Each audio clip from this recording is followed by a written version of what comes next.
निफ्टेंस में आपका फिर से स्वागत है। आज का टॉपिक हमारा है क्या?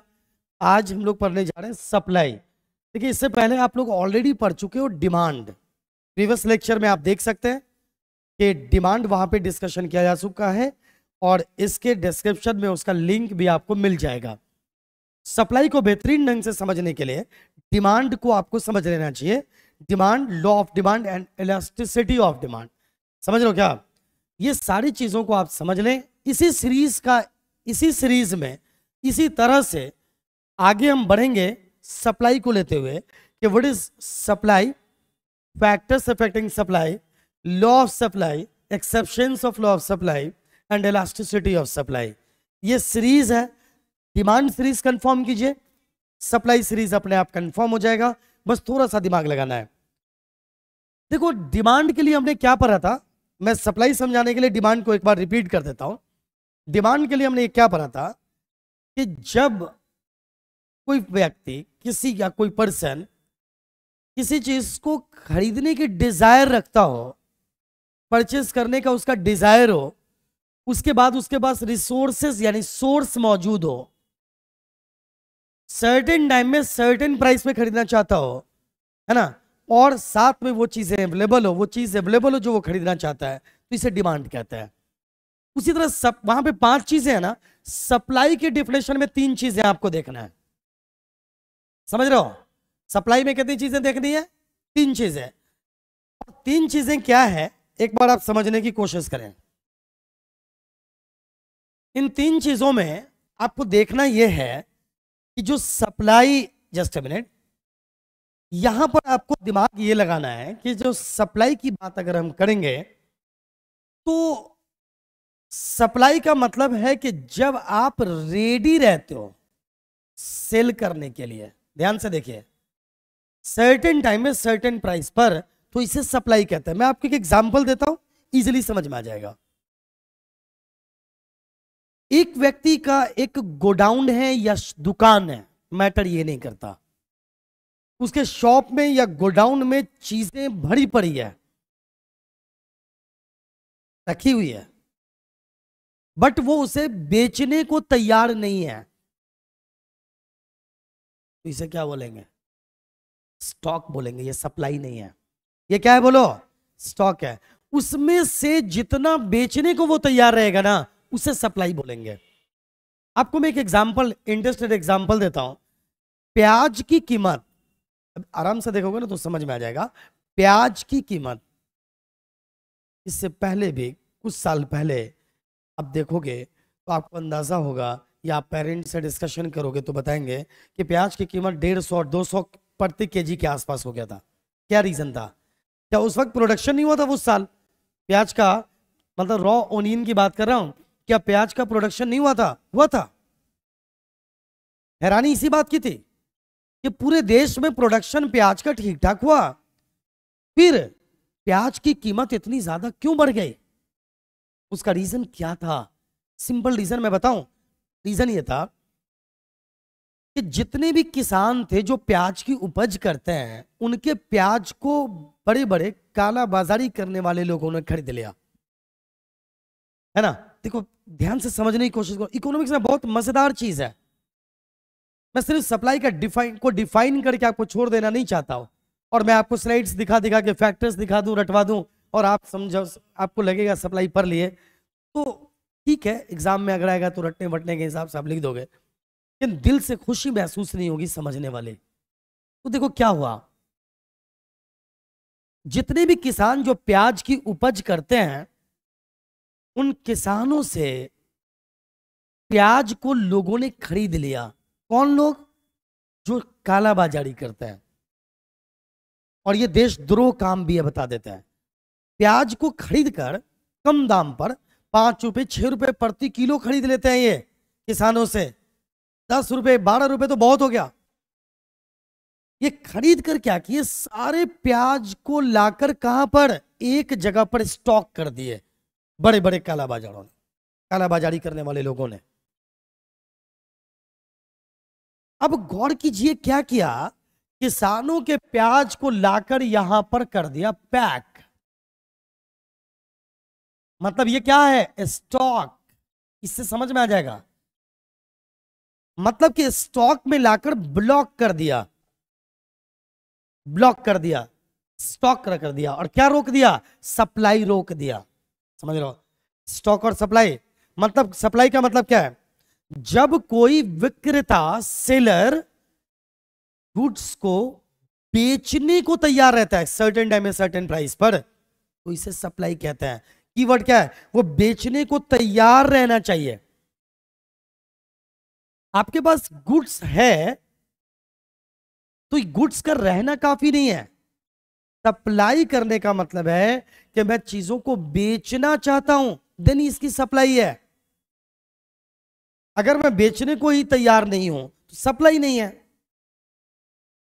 आज किसी एक शहर में मैं बताऊं कि सब्जी बहुत है बट एक भी दुकानदार बेचने को तैयार नहीं है, तो मतलब उनके पास स्टॉक है, क्या नहीं है? सप्लाई नहीं है। अब जैसे ही गौर करो, इससे ना आपको बहुत सारी चीजें, डिमांड, सप्लाई, प्राइस फैक्टर, सारी चीजें समझ में आ जाएंगी, और सप्लाई भी ऑब्वियसली समझ में आ जाएगा। तो हुआ क्या? प्याज की कहानी के साथ, मजेदार पहलू के साथ मैं आपको मूव करवा रहा हूं। हुआ क्या भाई? स्टॉक बना दिया प्याज के, कालाबाजारी करने वाले लोगों ने स्टॉक ले जाकर एक जगह पर, बहुत बड़ी जगह पर, सपोज कई लोगों ने मिलकर स्टॉक रख दिया, सप्लाई रोक दिया। अब होता क्या है, याद है ना? जैसे ही मार्केट में प्याज की शॉर्टेज हुई, अब सप्लाई है कम और डिमांड है ज्यादा, मतलब कि शॉर्टेज हुआ। अब मान लो किसी किसी दुकानदार के पास मान लो 100 किलो प्याज बचा हुआ था, पुराना वाला, 100 केजीज प्याज, खरीदने वाले 500 लोग हैं। नॉर्मल प्याज 20 पर केजी है मान लो। जैसे ही दुकानदार को लगेगा कैसा ना कि 100 केजीज प्याज को 500 लोग खरीदना चाहते हैं, निश्चित तौर पर ऐसे केस में क्या होगा? प्राइस बढ़ेगा। बढ़ेगा क्या? प्राइस बढ़ेगा। अब इस दुकानदार को लगता है यार शॉर्टेज है, लोग ऑब्वियसली प्राइस बढ़ाएंगे। प्राइस बढ़ा, प्राइस बढ़ा, प्राइस बढ़ा, वो 150 तक हो गया। जैसे ही देखा ये जो कालाबाजारी करने वाले लोग थे ना, जैसे ही मार्केट में प्याज की कीमत, नॉर्मल कीमत होना चाहिए कैसे? 20 रुपए प्रति केजी, और ये हो गया मार्केट में कैसे? 150 रुपए प्रति केजी। जैसे ही ये प्राइस बढ़ा, इन्होंने यहां से प्याज निकाला। अब मान लो यहां पर इन्होंने 1000 ट्रक प्याज एकत्रित किया हुआ है, इसमें से एक ट्रक बाहर किया। अब एक ट्रक आया, सिर्फ एक ट्रक प्याज मार्केट में आया। अब फिर एक ट्रक प्याज है, खरीदने की मांग है 10 ट्रक प्याज की, खरीदने वाले, और प्याज सिर्फ एक ट्रक अवेलेबल है, तो लोग फिर प्याज खरीदेंगे। मान लो किसी के घर में फंक्शन है, उसको हर हालत में प्याज खरीदना है। कुछ लोग प्याज के बिना रह नहीं सकते, उनको हर हालत में प्याज खरीदना है।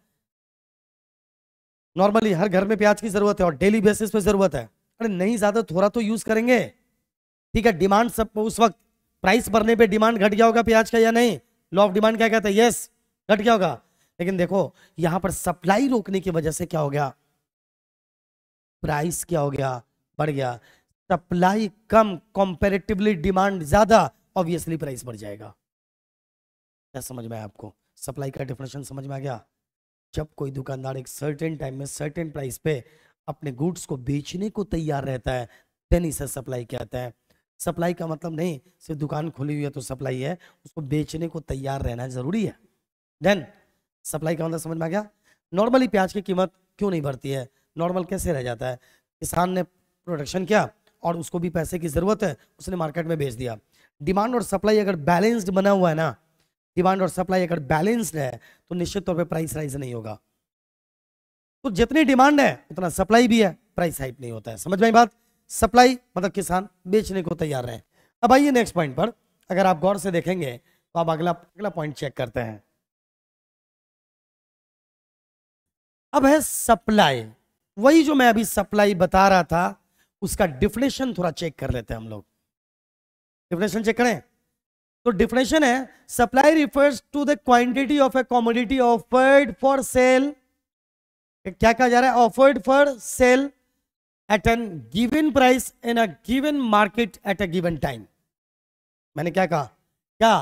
ऑफर्ड फॉर सेल मतलब जो बेचने को तैयार है, किसमें? गिवन मार्केट में, गिवन टाइम पर। ध्यान दे रहे हो? गिवन मार्केट में, गिवन टाइम पर, गिवन प्राइस। तो आपको याद रखना है given time, given price and बेचने को तैयार। मेरे ख्याल से बातें समझ में आ गई। अब यहां पे देखिए, यहां पर एक पॉइंट और है, क्या? Difference between supply and quantity supplied. क्या? Difference between supplied and quantity supplied. Exam में क्वेश्चन आ सकता है आपके कि सप्लाई और क्वांटिटी सप्लाइड में क्या अंतर है, तो चेक कीजिए।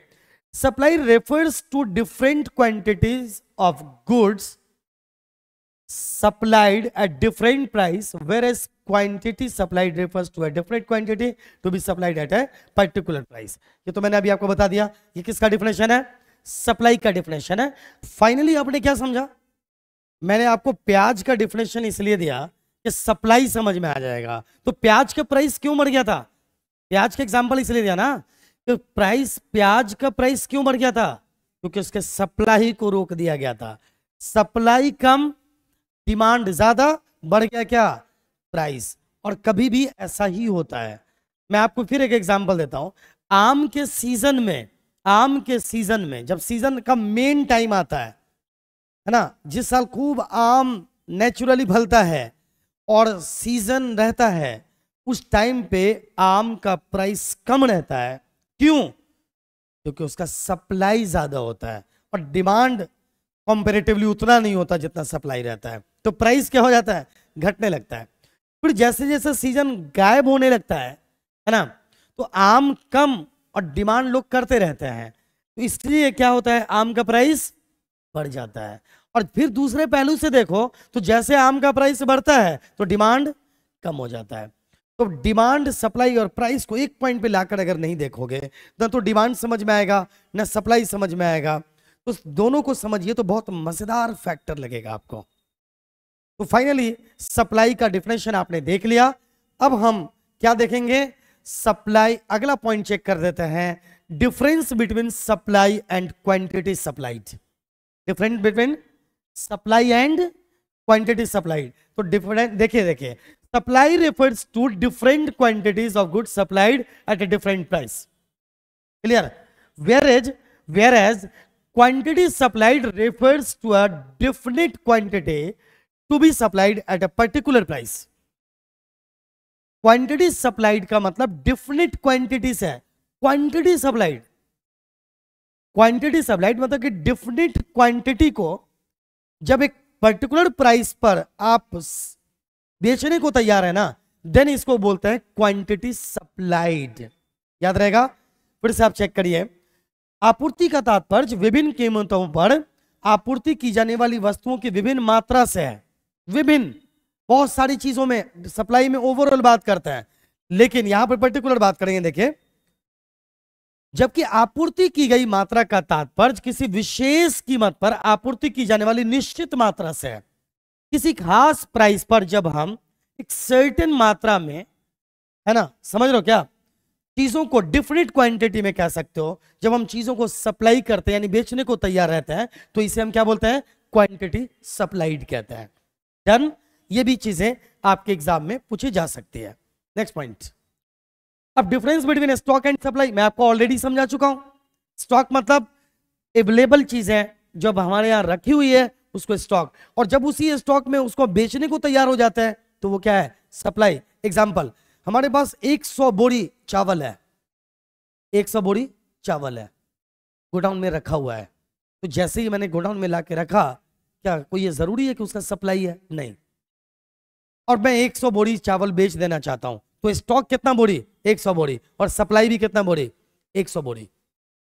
लेकिन हमारे पास 100 बोरी चावल में से अभी 20 बोरी ही बेचना मैं चाहता हूं, तो स्टॉक कितना? 100 बोरी, और सप्लाई कितना? 20 बोरी। यस या नो? अच्छा एक बात बताओ, 100 बोरी चावल है हमारे पास और उसमें से 120 बोरी चावल बेच देना चाहता हूं, ये पॉसिबल है क्या? नहीं। तो स्टॉक जो रखा हुआ होता है दैट इज स्टॉक, उसमें से हम जितना जो बेच देना चाहते हैं उसे क्या बोलते हैं? बोलो, सप्लाई। अब आइए चेक कर लेते हैं। यहाँ पे लिखा हुआ है stock refers to a total amount of goods available for sale by a supplier, whereas supply refers to quantity offered for sale at a given price in the given market. बहुत easy सा है। Supply मतलब जो cell करने के लिए मौजूद है, अवेलेबल है, बट हम सेल करने के लिए अवेलेबल है, हमने बेच दिया, ये जरूरी नहीं है। बेचने को हम तैयार ही हो जाए, ये जरूरी नहीं है। लेकिन सप्लाई का मतलब कि वह अवेलेबल स्टॉक जिसको हम बेचने को तैयार हैं, उसे क्या बोलते हैं? सप्लाई बोलते हैं। मेरे ख्याल से ये टॉपिक आपको समझ में आ गया होगा। बस एक छोटे से टॉपिक और लेते हैं, फैक्टर्स इन्फ्लुएंसिंग इंडिविजुअल सप्लाई। कौन कौन से फैक्टर्स हैं जो सप्लाई को अफेक्ट करता है? अब यहां पर इंडिविजुअल सप्लाई और मार्केट सप्लाई दोनों चीजें दी गई है। Individual supply is the supply of particular commodity. किसी एक कॉमोडिटी की बात कर रहे हैं, जैसे आम, जैसे कि आम, सेब, पर्टिकुलर कॉमोडिटी की बात जब हम करेंगे तो इसको बोलेंगे इंडिविजुअल सप्लाई। जैसे आम की सप्लाई के बारे में हमने बात किया ना अभी, कि मेन सीजन जब होता है तो उस टाइम पर आम का प्राइस क्या रह जाता है? कम हो जाता है। क्यों? क्योंकि उसका सप्लाई कंपैरेटिवली ज्यादा रहता है। किसके कंपैरिजन में? डिमांड के कंपैरिजन में। बात समझ रहे हो ना? मैं प्रैक्टिकल एग्जांपल दे रहा हूं ताकि चीजें तुम्हें प्रैक्टिकली समझ में आ सके। शाम में सब्जी का प्राइस क्यों घट जाता है? उसके रीजंस हैं। रीजन नंबर 1, सब्जी ऐसी चीज है जिसको लंबे टाइम तक रखा नहीं जाता, नहीं जा सकता है। दुकानदार को लगता है अगले दिन खत्म, खराब भी हो जाएगा, क्यों ना जितना पैसा निकल रहा निकाल लो। तो वो क्या करते हैं? रात में उस सब्जी को कम प्राइस पे बेच देना चाहता है, क्योंकि दुकानदार को मालूम है लॉ ऑफ डिमांड, प्राइस घटाएंगे डिमांड बढ़ जाएगा। Am I right? तो डिमांड रात में घट जाता है और सब्जी खराब होने वाला है, तो एक ही उपाय है, इसका प्राइस को क्या कर दो? लो कर दो। Am I right? तो ये फैक्टर समझिए। तो आम के बारे में मैंने आपको बताया। इंडिविजुअल सप्लाई के बाद, तो individual supply is the supply of particular commodity by an individual firm at a given price in the specified market. समझ में आई बात? क्या क्या फैक्टर्स है? It depends upon the following factors. मैंने आपको फैक्टर्स अफेक्टिंग डिमांड बताया था। उसी तरह से किसी भी कमोडिटी के प्राइस को, एक पर्टिकुलर कमोडिटी के सप्लाई को कौन कौन से फैक्टर्स प्रभावित करते हैं? जैसे प्याज का सप्लाई रोक दिया गया था ना, तो प्याज के सप्लाई को क्या क्या प्रभावित कर सकता है? या आम के सप्लाई को, किसी भी चीज के सप्लाई को क्या क्या चीजें प्रभावित करती है? आइए कंफर्म करने की कोशिश करते हैं। Price of the commodity, of the commodity in the sense, मैंने आपको एग्जांपल दिया। चलो प्याज, एक बात बताइए, कॉमन सेंस थोड़ा सा लगाइएगा। आप दुकानदार हो, अगर प्याज का प्राइस बढ़ेगा तो आप सप्लाई बढ़ाओगे कि घटाओगे? प्याज का प्राइस अगर बढ़ता हुआ देखोगे तो सप्लाई बढ़ा दोगे कि घटा दोगे? बढ़ा दोगे। प्राइस एंड सप्लाई में सीधा संबंध होता है, लेकिन प्राइस और डिमांड में कैसा संबंध होता है? उल्टा संबंध होता है। इसमें इनवर्स रिलेशन होता है और यहां पे सीधा संबंध होता है। ये ऑब्जेक्टिव में खूब सारा क्वेश्चन आता है। मैंने कहा था 100 बोरी प्याज तुम्हारे पास चावल था, तुमने सप्लाई किया था 20 बोरी, 80 बोरी बचा हुआ है ना? प्राइस बढ़ेगा तो सप्लाई और बढ़ा दोगे कि घटा दोगे? बढ़ा दोगे। अरे प्राइस बढ़ गया, लो बेच देते हैं, और प्राइस बढ़ गया, लो और बेचते हैं। तो जैसे जैसे प्राइस बढ़ेगा आप सप्लाई को और तेज करोगे। लेकिन अगर सपोज करो तुम 20 बोरी का सप्लाई कर दिए थे, अब प्राइस चावल का एकदम से घट गया, तुम सप्लाई को बनाए रखोगे या होल्ड कर दोगे? होल्ड कर दोगे। तो प्राइस बढ़ने पर सप्लाई बढ़ता है और प्राइस घटने पर सप्लाई घटता है। इसे हम लॉ ऑफ सप्लाई भी कहते हैं। एनी प्रॉब्लम है ना? मजेदार टॉपिक? मजेदार है नहीं है? इसका मजे करो, बहुत ही बेहतरीन टॉपिक है इकोनॉमिक्स। इकोनॉमिक्स पढ़ाते हुए मैं और भी ज्यादा इंजॉय करता हूं, मैंने बार बार कहा है, इसीलिए मैंने एक पीजी इकोनॉमिक्स में भी कर रखा है। निश्चित तौर पे हमें इसमें बहुत मजा आता होगा। गौर कीजिए, तो कॉमोडिटी का प्राइस बढ़ेगा, तो अगर प्राइस चेंज होगा तो सप्लाई चेंज होगा, नहीं होगा? यस या नो? हाँ। Price of related goods, related goods मैंने बताया था आपको, मालूम है? Substitute goods and complementary goods. तो सब्सटीट्यूट गुड्स के प्राइस में परिवर्तन आने पर क्या रिलेटेड गुड्स के सप्लाई में भी डिफरेंस आएगा, नहीं आएगा? 100%। जिस तरह से डिमांड इफेक्ट होता था उसी तरह सप्लाई भी इफेक्ट होगा। अब मान लीजिए बॉल पेन की कीमत बहुत ज्यादा बढ़ जाएगी,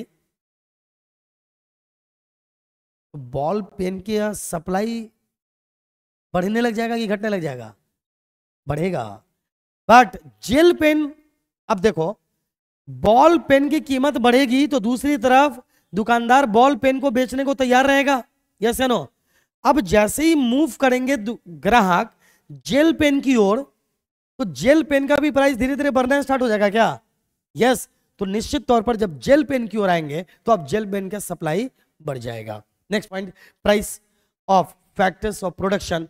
देखो, निश्चित तौर पर जो जितने भी फैक्टर्स ऑफ प्रोडक्शन है, अगर उत्पादन लागत बढ़ेगी तो महंगाई होगी। उत्पादन लागत के बढ़ने पे सप्लाई बढ़ेगा, मतलब कि प्रोडक्शन कॉस्ट के बढ़ने पर सप्लाई बढ़ेगा कि घटेगा? घटेगा। देखो, जो चीजें कोई भी सामान, मान लो कोई भी एक एग्जांपल मैं लेता हूं, ये फ्लैट पैनल जिस पे आप पढ़ाई कर रहे हो अभी, ये अप्रोक्सीमेटली अभी 1.5 लाख में आ जाता है, 1.5 लाख अप्रोक्स, मतलब 170 80 90 हो सकता है, मान लो 2 लाख में आ जाता है। चलो, अब बनाने वाली कंपनी का इसका कॉस्ट 3 लाख आने लग जाए तो ये मार्केट में 5 लाख में बिकेगा। तो क्या लगता है, अगर कॉस्ट बढ़ जाएगा इसका बनाने का तो सप्लाई और बढ़ जाएगा क्या? नहीं, फिर इसका सप्लाई क्या हो जाएगा? घटेगा। आइए, goods goals of the firm. अब फर्म के गोल्स पे भी मैटर डिपेंड करता है कि उसका मकसद क्या है, ज्यादा गुड्स बेचना, कम गुड्स बेचना, ये भी मकसद करता है, ये मैटर करता है। तो ये हमने इंडिविजुअल सप्लाई की बात करी। आइए नेक्स्ट पॉइंट पर और देख लेते हैं, factors affecting market supply. Market supply refers to the, last point है आज के टॉपिक का, देख लीजिए, refers to the quantity of a commodity offered for sale by all the firms producing that commodity at a given price in a particular market. अब हम बात करें तो इससे पहले हमने एक प्रोडक्ट की बात एक सेलर के लिए किया था, अभी हम सभी के बारे में बात कर रहे हैं कि नंबर ऑफ प्रोड्यूसिंग फर्म्स, मतलब कि मार्केट सप्लाई का मतलब यह है कि पूरे मार्केट के बारे में हम थोड़ा सा देखें कि जित नंबर ऑफ प्रोड्यूसिंग फर्म्स, जितने ज़्यादा उत्पादक होंगे, गौर कीजिए, उतने ज़्यादा प्रोडक्शन होगा, उतना ज़्यादा सप्लाई होगा।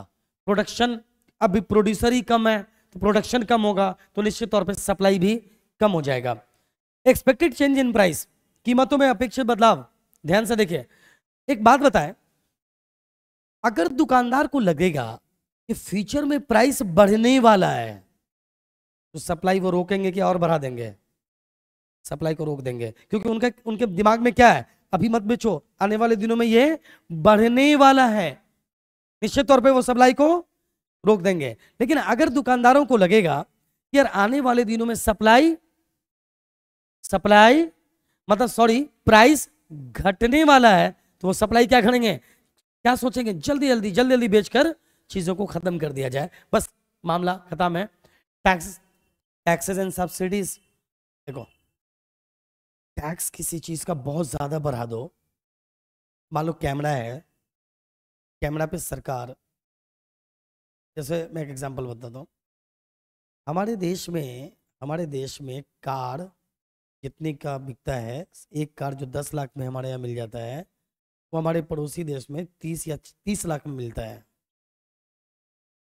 सप्लाई कार का ज्यादा कहाँ होगा, पड़ोसी देशों में हमारे या इंडिया में? इंडिया में। टैक्सेस वगैरह बहुत ज़्यादा जब बढ़ जाता है तो ये प्राइस बढ़ता है। एक्चुअल में कंपनी तो उतने में ही बेचती है जितना हमारे देश में बिक रहा है, लेकिन रिलेटेड गवर्नमेंट जो होती है ना, वो उस पर टैक्स बढ़ा देती है। तो आपको क्या लगता है वहाँ पर सप्लाई बढ़ जाएगा या घट जाएगा? सप्लाई उतना नहीं होगा ना, कम होगा नहीं होगा, ये भी मैटर करता है। और नेचुरल फैक्टर्स भी रहते हैं ना, बहुत सारे नेचुरल फैक्टर्स। अब जैसे देखो कोरोना आया था अभी, ऐसी बहुत सारी चीज़ों का सप्लाई बढ़ गया और बहुत सारी चीज़ों का सप्लाई घट गया। मास्क का सप्लाई बढ़ गया क्योंकि इसका डिमांड ज़्यादा था, सप्लाई डिमांड ज़्यादा, बहुत सारे फैक्टर्स होता है। मास्क जो है ना, मास्क का सप्लाई बढ़ गया और बहुत सारी ऐसी चीज़ें थी जिसका सप्लाई क्या हो गया, घट गया। यस है नो। तो नेचुरल फैक्टर्स भी होते हैं। मेरे ख्याल से आज के टॉपिक समझ में आ गया होगा। आज की क्लास में हमने जो मेनली टॉपिक जो लिया वो था supply and factors affecting supply. Next class में हम लोग लेंगे लॉ ऑफ सप्लाई, है ना, and exceptions of law of supply. फिर उसके बाद लेंगे हम लोग elasticity of supply. Next class में हम लोग फिर बात करते हैं। Best of luck.